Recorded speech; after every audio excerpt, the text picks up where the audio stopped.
La séance est suspendue.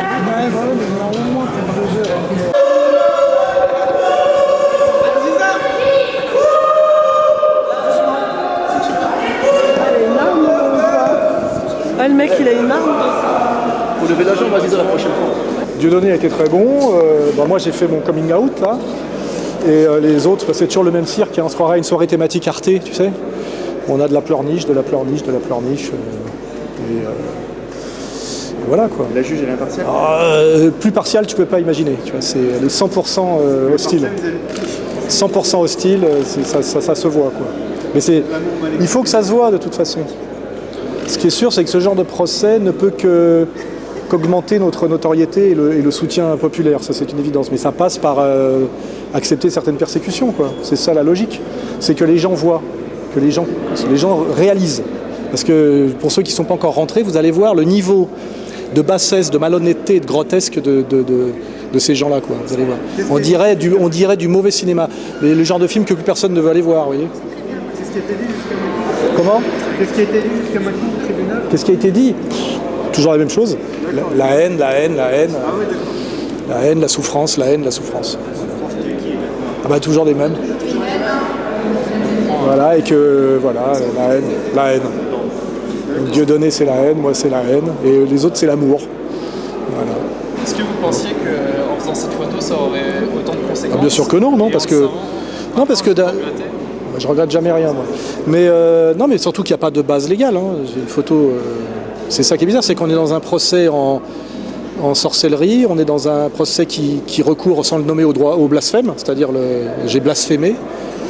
Et sur le plan légal, il n'y a aucune base, même pas pour que je sois condamné, mais pour que je sois envoyé au tribunal. Tout est basé sur le rapport de force, quoi. Mais bon, ça, on va voir si le droit existe encore, parce que je vois récemment, j'ai gagné un procès contre la LICRA. J'envoie au tribunal les étudiants juifs de France, j'envoie l'ancien président, ils l'ont viré à cause de ça, je l'envoie au tribunal. Dieudonné envoie le président de la LICRA au tribunal. En fait, on se défend aussi. Et à un moment donné, l'idée, c'est est-ce qu'on va revenir au droit, notamment à la jurisprudence Charlie Hebdo. Parce qu'en fait, on me reproche d'avoir blasphémé et d'avoir été désagréable à certaines personnes. Bah oui, peut-être, oui. Mais c'est mon droit, d'une certaine manière.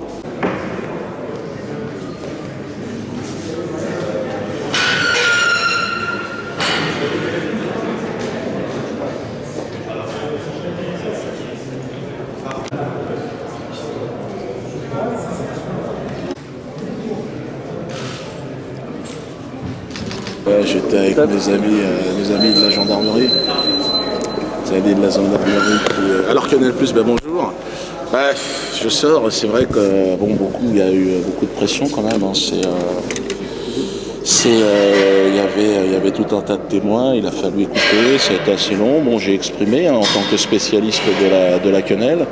J'ai parlé de l'atelier de chansons potache, on a aussi un groupe là-bas d'experts. Donc la quenelle d'Alain Soral n'était pas réglementaire au départ.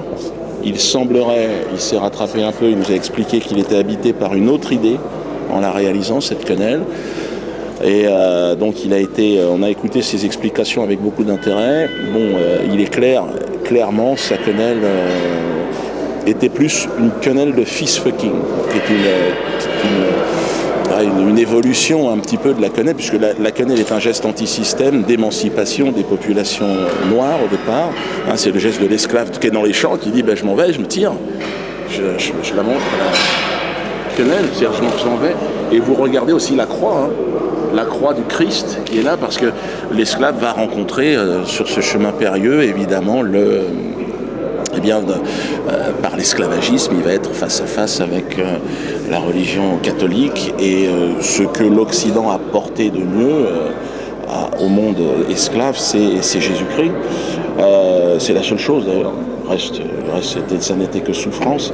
Donc ce discours de paix a été entendu. J'ai été très vigilant parce que la LICRA, et vous le savez, est poursuivi, ainsi qu'Alain Jakubowicz, qui est mis en examen pour avoir lancé une rumeur nauséabonde, insupportable, diffamatoire et injurieuse, Alain Jakubowicz, qui a prétendu, il y a 1 an et demi de cela, que la quenelle était un salut nazi inversé, signifiant la sodomisation par le coude des victimes de la Shoah. Du révisionnisme, ce qui est absolument scandaleux, et je ne doute pas que le tribunal à qui effectivement j'ai rappelé cette procédure, je ne doute pas qu'il soit condamné, et je l'espère très lourdement. Hein. Nous demanderons des sommes exemplaires au nom des victimes, parce qu'en disant cela, il a assassiné une nouvelle fois, non pas 6 millions, mais 600 milliards de personnes. Et donc, il aura à répondre de ce qu'il a fait. Quant à moi, je n'ai plus qu'une chose à dire, j'ai confiance en la justice de mon pays. J'ai demandé 1 franc CFA de réparation parce que je me suis déplacé. Et autrement, je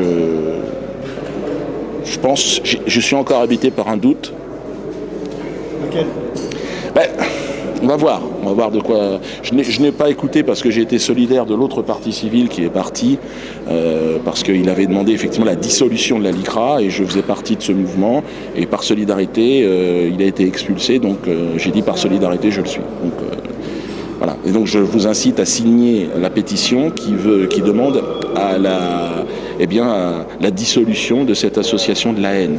En parlant de la LICRA, il y a une collaboration entre le ministère de l'Éducation nationale et la LICRA, qu'en pensez-vous? C'est-à-dire que vous payez tous, avec votre argent, vous payez tous, il y a une subvention énorme, c'est colossal.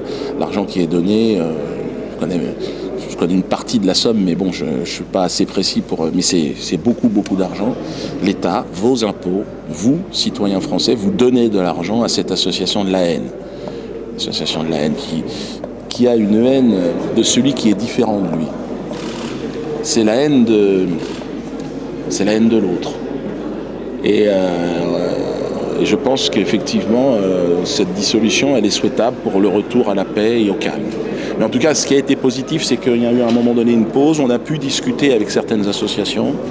Et je pense qu'il y a une sorte de... Puisque moi et Alain Soral, pour ces associations, représentons un danger absolu aujourd'hui en France, je crois que je leur ai expliqué et je leur ai tendu la main, je leur ai dit, est-ce qu'on ne pourrait pas débattre ailleurs que devant des tribunaux, plutôt qu'encombrer les tribunaux avec l'argent public, là, est-ce qu'on ne pourrait pas se retrouver, faire un débat devant un public, et puis c'est au public de trancher. C'est ça l'avantage d'Internet, c'est qu'on parle, et puis après, c'est au public de se faire une opinion. Et donc je pense que certains hésitaient, il y en a quelques-uns qui m'ont pas serré la main, hein. Et puis il y en a d'autres qui Sopo m'a serré la main, j'étais étonné, il l'a fait, et peut-être que le dialogue n'est pas impossible de ce côté-là. L'association J'accuse aussi, il ne m'a pas serré la main, mais il m'a reniflé, on va dire, on appelle ça reniflé, et puis l'UEJF aussi qui... Alors un grand débat Quenelle+, je leur ai dit, ils m'ont dit Quenelle+, et peut-être aussi leur caméra à eux, hein. Judaïka FM, Radio J, pourquoi pas, et on se met tous autour d'une table et on parle. Et puis c'est aux gens de se faire une opinion. C'est pas, je pense que c'est ça la transparence. J'ai l'impression qu'ils ont commencé à comprendre qu'effectivement c'était peut-être la seule manière de sortir de une sorte de marécage qui commence à sentir mauvais. Plus personne n'y croit, ni dans ce chantage à l'antisémitisme, ni dans la montée d'un nazisme imaginaire. J'ai posé la question d'ailleurs à une déportée à un moment donné, ou un déporté. Ils étaient 3. Enfin, c'est une personne qui était dans les camps et qui a dit que la quenelle était un salut hitlérien. Alors j'étais très étonné, et je lui ai dit mais je suis le créateur, l'auteur de la quenelle. C'est un geste qui fait rire. Il me dit oui, mais ça fait rire. Alors, je lui dis mais alors est-ce qu'à ce moment-là Hitler était un comique, puisque la quenelle serait un salut. Et elle a pris cette personne a pris un certain temps à répondre et non. Elle a dit quand même, non, Hitler n'était pas un humoriste. Il jouait pas à guichet fermé. On va dire, il était plutôt belliqueux. Il était un peu énervé. Donc voilà, en tout cas, merci. Je voulais répondre. En général, je ne réponds, et vous le savez, à personne, hein, parce que bon, j'ai du travail. Mais je vous sais, vous, Quenelle+, un média intelligent, honnête, le média de demain. Donc, longue vie à Quenelle+, et vive la vérité, vive la liberté. Et vive la France. Non. Bon, écoute. Sur le matériel photo. Alors, je veux dire, c'est toujours le même niveau de cirque, hein. on veut me condamner comme si c'était le nouvel Hitler. Moi je dis qu'en fait ce sont les parties civiles qui sont dangereuses pour la montée de l'antisémitisme, tellement ils sont malhonnêtes dans leurs argumentaires. Mon avocat a été excellent parce qu'il a plaidé au fond, hein, et il a dit, et au fond il n'y a rien. C'est pas attaquable, voilà. Et on verra. Le jugement va être rendu au mois de mai, le combien ? Le 12 mai. Et puis voilà, on verra si... Les réquisitions, 150 000 euros. Ah oui, ça monte à pratiquement à 6 millions. Mais vous savez, avec les parties adverses, on finit toujours à 6 millions. Hein. C'est le tarif. Voilà. Merci à tous. Monsieur Aziza, une réaction ? Ne mets pas de coup de pied, toi. Monsieur Aziza ? Ne mets pas de coup de pied. Hein. Ah, c'est ça, t'es plus Charlie ou quoi? T'es plus Charlie? C'est Charlie. Pour regarder les dessins. Hein, t'es plus Charlie. C'est Zéon qui te parle là. T'es plus Charlie. Tu veux nous foutre en tôle, Mazel Tov, c'est ça? Hein? Attention, il met des coups de pied, le mec. Hein. Il lève la patte. Il met des low kicks. Il lève la patte. Travaille la souplesse, hein.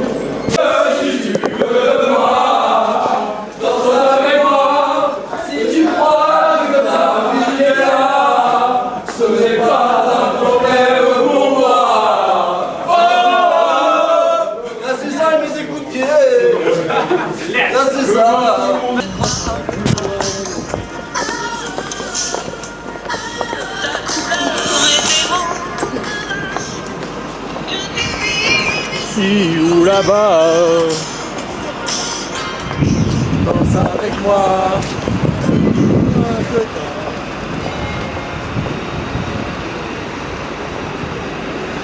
On va se mettre sur le côté ici.